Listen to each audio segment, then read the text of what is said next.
E aí, pessoal? Preparados para mais um Deep Dive? Hoje a gente vai se aventurar pela mente de um dos psicólogos mais influentes do século XX, Carl Gustav Jung. Opa, preparados. Recebemos um material super denso sobre ele, com trechos da biografia e vários conceitos-chave. Entendeu? Não é fácil de digerir, né? Para desvendar tudo isso e entender o essencial do pensamento dele, acho que vamos ter que colocar nossos neurônios para funcionar. Mas calma, a gente vai te guiar por essa jornada. Isso aí. Então vamos começar lá, no início da carreira de Jung, no Hospital Burghausen, em Zurique. Ele trabalhava com Eugen Bleuler, um pioneiro na pesquisa sobre esquizofrenia. E sabe o que me chamou a atenção? O quê? Eles usavam experimentos de associação de palavras para investigar a psique dos pacientes. Imagina só. Ah, sim. Essa técnica foi crucial para ele desenvolver o conceito de complexo. Interessante. E o que seria exatamente o complexo na visão de Jung? Simplificando, seria como um conjunto de ideias e emoções, todas interligadas, que agem como uma unidade, sabe? Influenciando nossos pensamentos e comportamentos. Uma espécie de pacote de emoções e ideias. Isso. E o mais legal é que, para ele, os complexos não são necessariamente ruins. Sério? Eles podem até impulsionar nosso crescimento pessoal. Olha só. Tá? Seria como se esses complexos fossem peças de um quebra-cabeça, né? E entendendo cada peça, a gente consegue ter uma visão mais completa de quem a gente é. Perfeito, uma ótima analogia. E falando em peças de um quebra-cabeça, a relação de Jung com Freud também é fundamental para entendermos a trajetória dele. Verdade. Começou com uma baita admiração, né? Uma colaboração intensa. Isso. Mas aí rolaram umas divergências, principalmente sobre a libido, e, bom, aconteceu a ruptura. A famosa ruptura. E essa parte da libido sempre me deixa curiosa. Me explica melhor. Para Freud, era basicamente energia sexual, certo? Isso. Mas para Jung, o conceito era mais amplo. Muito mais. Freud focava na energia sexual, enquanto Jung via a libido como uma energia psíquica geral, sabe? Presente em tudo que a gente faz.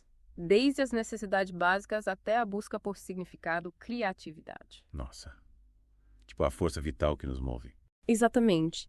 E Jung ainda falava da progressão e regressão da libido, que influenciam o desenvolvimento da personalidade. Mas para ir regressão, Freud via isso como algo negativo, não era? Sim, para ele a regressão era voltar a estágios psíquicos anteriores, sempre patológica.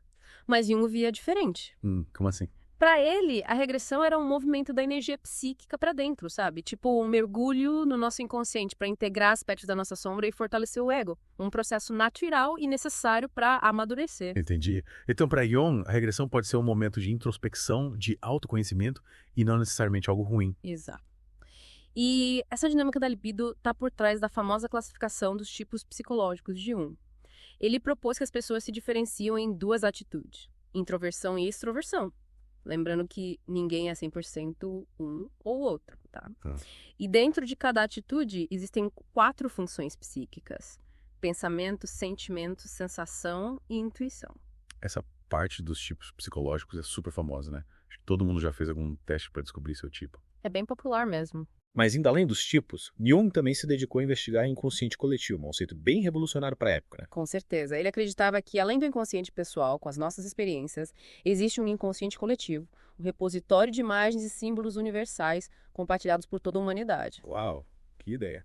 E dentro desse inconsciente coletivo, ele identificou os arquétipos, certo? Sim, padrões de comportamento e imagens primordiais, como o herói, a mãe, o pai, sombra, a persona. Esses arquétipos aparecem em tudo, né? Sonhos, mitos, contos de fada, até na cultura pop. Exatamente. É como se fossem personagens universais que habitam nosso inconsciente e influenciam nosso comportamento. Incrível. E entender esses arquétipos é fundamental para Para o processo de individuação, que Jung via como o caminho para a totalização da personalidade. Ou seja, o processo de se tornar quem você realmente é. E a sombra. Ele falava bastante da importância de integrar a sombra à consciência, né? Sim.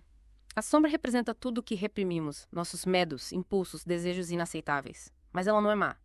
Integrar a sombra é reconhecer esses aspectos, aceitá-los como parte de nós e aprender a lidar com eles conscientemente.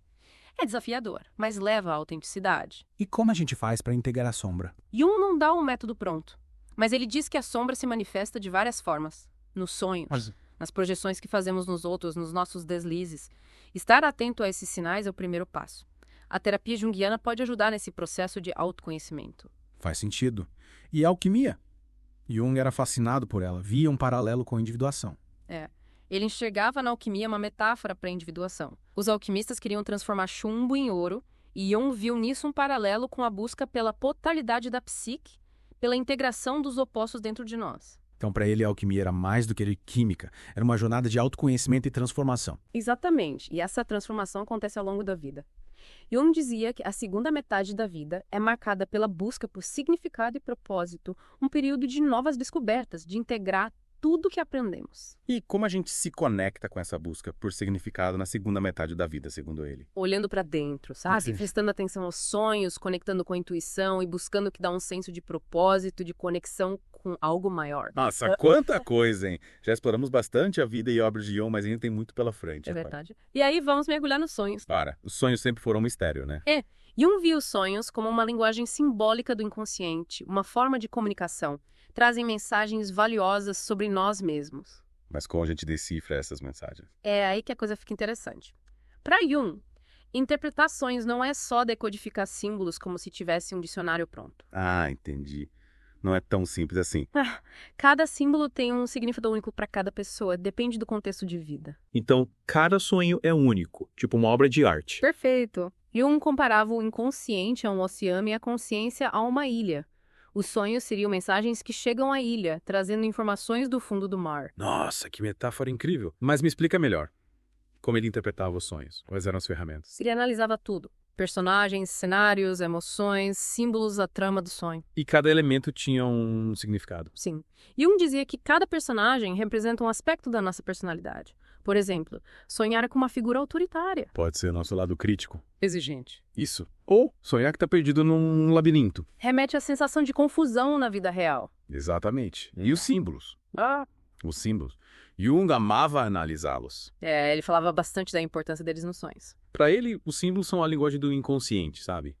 Representam arquétipos, complexos, desejos, medos. Mas o significado varia de pessoa para pessoa, né? Totalmente. Um mesmo símbolo pode ter vários significados, até para a mesma pessoa, em momentos diferentes da vida. Então, para entender um símbolo, a gente precisa analisar o contexto do sonho, a nossa história, os nossos sentimentos. Exato.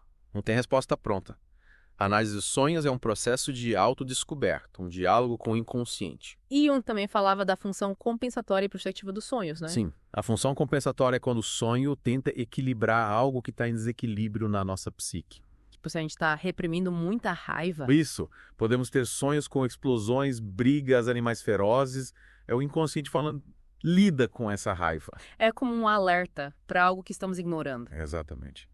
Já a função prospectiva. Essa é que dá pista sobre o futuro. Isso.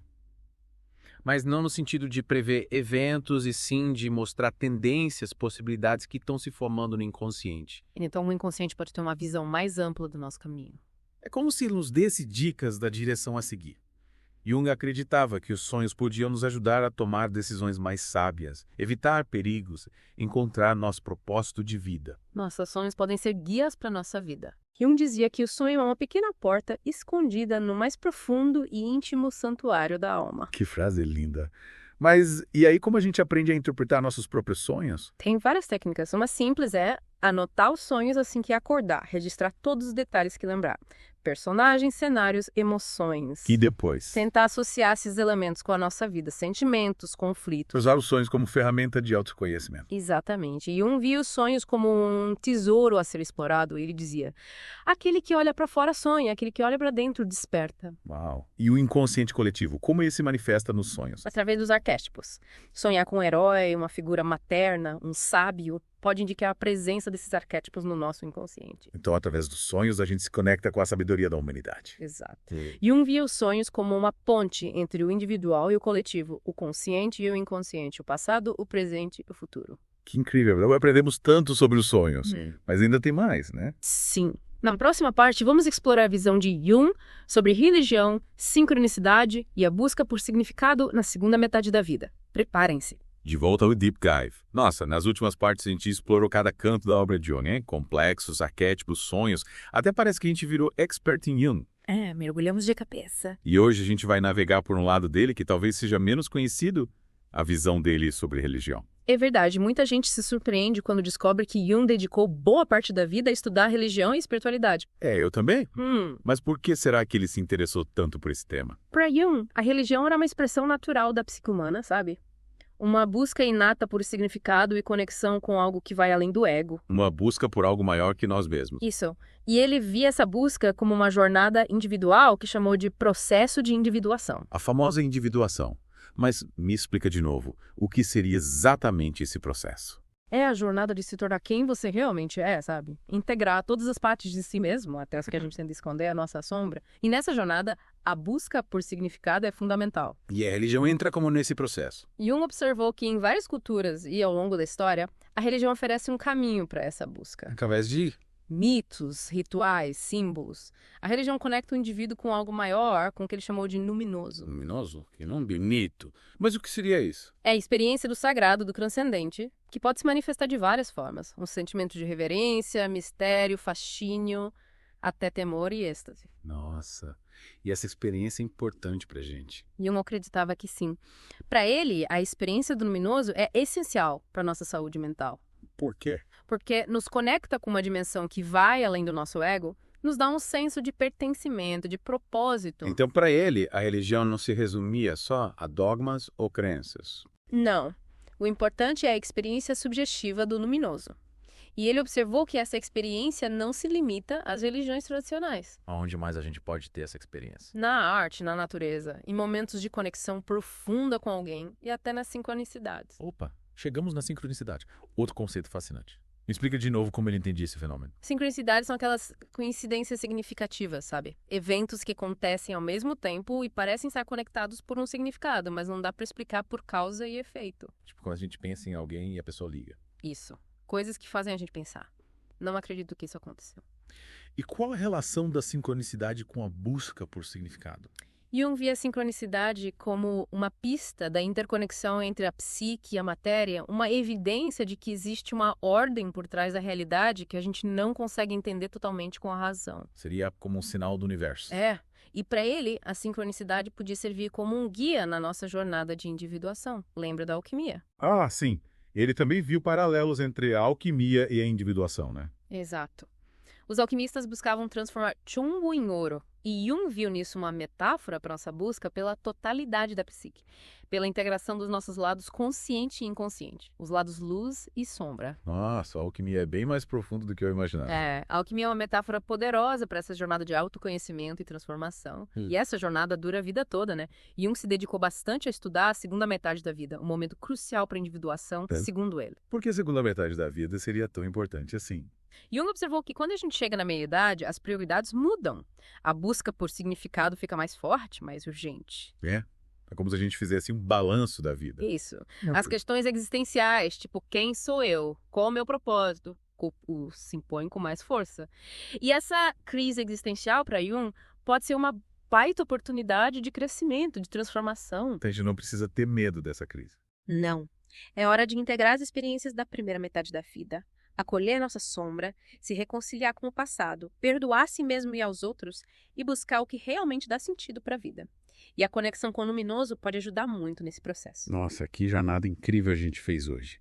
Começamos com os complexos, passamos pelos arquétipos, desvendamos os sonhos, mergulhamos na visão de Jung sobre religião e sincronicidade e chegamos na busca por significado na segunda metade da vida. Ufa, quanta coisa. Mas valeu a pena, né? Com certeza. E para finalizar essa imersão fica a provocação de Jung. Quem olha para fora sonha, quem olha para dentro desperta. Que a gente tenha coragem de olhar para dentro e trilhar o caminho da individuação.